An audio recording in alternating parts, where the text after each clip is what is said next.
Hello കൂട്ടുകാരെ, അപ്പം എല്ലാവരും സുഖമായിട്ടിരിക്കുന്നു കേട്ടോ. നാട്ടിൽ വന്നിട്ട് ആശുപത്രി കേസ് ഒഴിഞ്ഞ് നേരണ്ടായിരുന്നില്ല കേട്ടോ. നമുക്കിവിടെ എന്ന് വെച്ചിട്ടുണ്ടെങ്കിൽ ദിവസങ്ങളും ആഴ്ചകളും പോകണത് തന്നെ അറിയില്ല കേട്ടോ. ഇപ്പം രണ്ടാമത്തെ ആഴ്ചയാണ്ടത്. നമുക്ക് ഒന്ന് പാർലറിലൊക്കെ പോകാൻ വേണ്ടിയിട്ട് ഞാൻ എൻ്റെ മുടിയൊക്കെ വെട്ടണം കേട്ടോ. നമ്മൾ അവിടെ വെച്ചിട്ട് ഒരു കുട്ടീനെ പരിചയപ്പെട്ടിട്ടുണ്ടായിരുന്നു, ഒരു മലയാളി കുട്ടീനെ പരിചയപ്പെട്ടിട്ടുണ്ടായിരുന്നു. അപ്പോൾ എൻ്റെ ഒരു ആവശ്യമായ കാരണം എൻ്റെ നമ്പറാണ് ആ കുട്ടിക്ക് കൊടുത്ത് ആ കുട്ടി കോൺടാക്ട് ചെയ്യുമെന്ന് വിചാരിച്ചു. കർജിലായിരുന്നു ആ കുട്ടി ഉണ്ടായിരുന്നു കേട്ടോ. നമ്മൾ വിസ പുതുക്കാൻ പോയപ്പോഴാണ് പരിചയപ്പെട്ടത്. പക്ഷേ ആ കുട്ടി കോൺടാക്റ്റ് ഒന്നും ചെയ്തില്ല. അപ്പോൾ എനിക്ക് അവിടെ വിശ്വസിച്ച് ഒരു പാർലറിൽ പോകാൻ പറ്റിയിരുന്നില്ല. അങ്ങനെ ഞാൻ ത്രെഡ് ചെയ്യണം, മുടി വെട്ടണമെന്നൊക്കെ വിചാരിച്ചിട്ട് കേട്ടോ ഇരിക്കുന്നത്.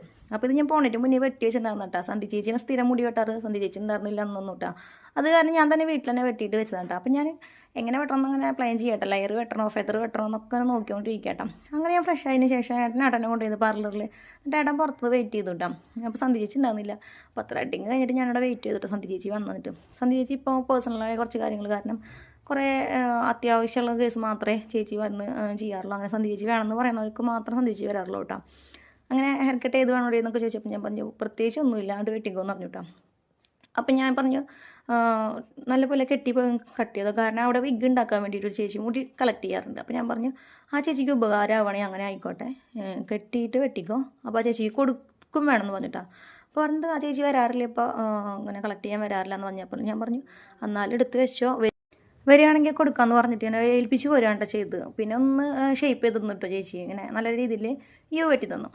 ഇത് കഴിഞ്ഞതിന് ശേഷം എൻ്റെ അമ്മേനെ വിളിച്ചു കേട്ടോ. അമ്മേനും ചേച്ചിനും കൂടിയിട്ട് വീഡിയോ കോൾ വിളിച്ചു. അപ്പോൾ നല്ല ചീത്തമായിട്ട് കേട്ടോ. എൻ്റെ അമ്മയുണ്ട് എനിക്ക് അവിടെ കൊപ്ര കിട്ടുമ്പോൾ നല്ല വെളിച്ചെണ്ണ തരാറ്. അത് കൊടുത്തിട്ട് ഞാൻ അവിടെ കാച്ചിട്ടാണ് തലയിൽ തേക്കാറ്. അമ്മ പറയും ഇനി നീ ഇങ്ങോട്ട് വായോ ജഗ്ഗും കൊണ്ടിട്ട് നിനക്ക് വെളിച്ചെണ്ണ തന്നെയാണെന്നിട്ട് പറഞ്ഞില്ല. അമ്മ ഭീഷണിയുടെ സ്ഥലത്തിലാട്ടാണ് മുഴക്കിയുള്ളത്. ഞാൻ ഇവിടെ നിന്ന് വെളിച്ചെണ്ണ കിട്ടില്ല എനിക്ക് മനസ്സിലായി. അപ്പോൾ ഇത് ഞാൻ അങ്ങനെ പെട്ടെന്ന് വലുതാവുന്ന എനിക്ക് ഒരുപാട് ഡാമേജ് ഉണ്ടായിരുന്നു എൻ്റെ മുടിയിൽ, ഒരുപാട് ഡാമേജ് സ്പ്ലിറ്റൻസ്. പിന്നെ ഇതിലുണ്ടാകുന്ന സംഭവം എന്ന് വെച്ചാൽ നല്ല കാര്യം എന്ന് വെച്ചിട്ടുണ്ടെങ്കിൽ വെളിച്ചെണ്ണ ഇപ്പോൾ നാട്ടിൽ നിന്ന് പോകുമ്പോൾ കൊണ്ടുപോയിട്ടുണ്ടായിരുന്നു. അത് കാരണം നല്ല ബേബി ഹെയർ ഒക്കെ വന്നിട്ടുണ്ട്. അതിനുശേഷം നമ്മൾ മുടിയൊന്ന് ഷേപ്പ് ചെയ്തിട്ട് കിട്ടും. അങ്ങനെ ചില ആക്കി വെട്ടിയിട്ട് നമ്മളൊന്ന് നല്ലപോലെ സെറ്റ് ചെയ്തു. അപ്പോൾ അമ്മ പറഞ്ഞ് ദിലീഷ് കുറേ ചീത്ത പറഞ്ഞിട്ടുണ്ടാവും കേട്ടോ. പക്ഷേ ദിലീഷേട്ടൻ്റെ റിയാക്ഷൻ വീഡിയോ അതിൽ വെക്കാട്ടോ. പിന്നെ സന്ധി ചേച്ചിയുടെ പാർലർ വരുന്ന കോണത്തോന്നിന്ന് ബ്രാലമ്പോണ റൂട്ടിലാണ് കേട്ടോ. അപ്പോൾ നമ്പർ വേണമെന്നുണ്ടെങ്കിൽ ഞാൻ അതിൻ്റെ ഇടയിൽ കൊടുക്കാം കേട്ടോ. അപ്പോൾ ബഡ്ജറ്റ് ഫ്രണ്ട്ലിയാണ്. പിന്നെ ഒരു ഇതെല്ലാം സർവീസ് ഉണ്ട് കേട്ടോ അവിടെ. പിന്നെ എൻ്റെ മുടി ഇപ്പോൾ ഞാൻ വെട്ടിയിട്ട് എൻ്റെ ബേബി ഹെയർ എത്രത്തോളം വലുതായിട്ടുണ്ടോ അത്രത്തോളം തന്നെയായിട്ട് ഞാൻ മുടി വെട്ടിയത്.